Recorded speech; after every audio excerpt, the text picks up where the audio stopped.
Hi, everybody. John Diaz, business broker, part of Business Brokers of Florida and International Business Broker Association. I'm going to be going over some basics of how to value an HVAC, an air conditioning company. Right now in Florida, there's a lot of demand for home services and HVACs. Obviously, it's a great industry in Florida because in the summer it's hot and a lot of the ACs break down. So there's a lot of demand for them.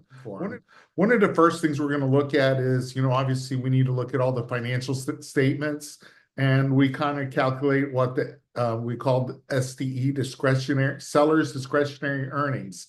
And that's basically your net income minus adjustments.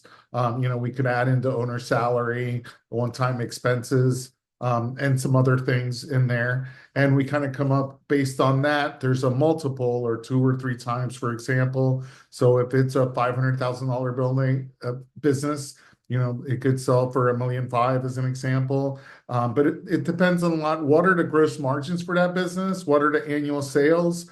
And we're going to compare to other ones that have sold with those similar parameters. Obviously, one with more annual sales and a higher net margin is worth more than another one that's similar with a lower net margin. One of the other things that really is looked at is the risk of the business. Do you have concentration of one or two of a few clients that are giving you a lot of business, or is it spread out?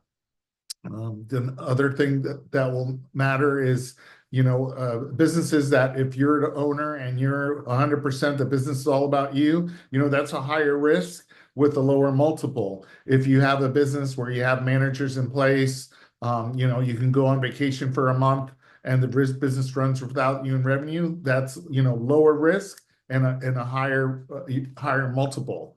Some of the businesses, like I said, are on the discretionary earnings, or others are on EBITDA. It depends on the size of the HVAC business.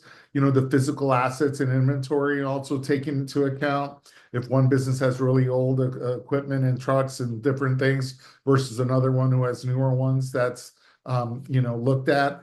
One of the biggest things they're looking for is reoccurring revenue. Do you have service contracts that are going to continue, and that's income that they can count on? Because the bottom line is the buyers are looking for income that they can count on after it's transferred, after they take over. So there's other operational structures, the organization, employees, how long they've been in place, that also are looked at. One of the things to tell everybody is in the process, we try to get them, when we get it ready for sale, we try to get approved for SBA lending so that the buyer can get an SBA loan.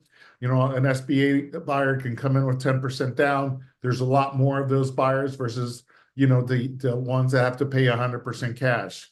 We also have buyers coming in from foreign countries and getting an E2 visa. And, there's some structures of requirements, employees that are required to get the business approved for visas. I hope this helps, and give us a call, 561, or call us, better yet, at 844-456-4647. John Diaz with Keller Williams Business Brokerage.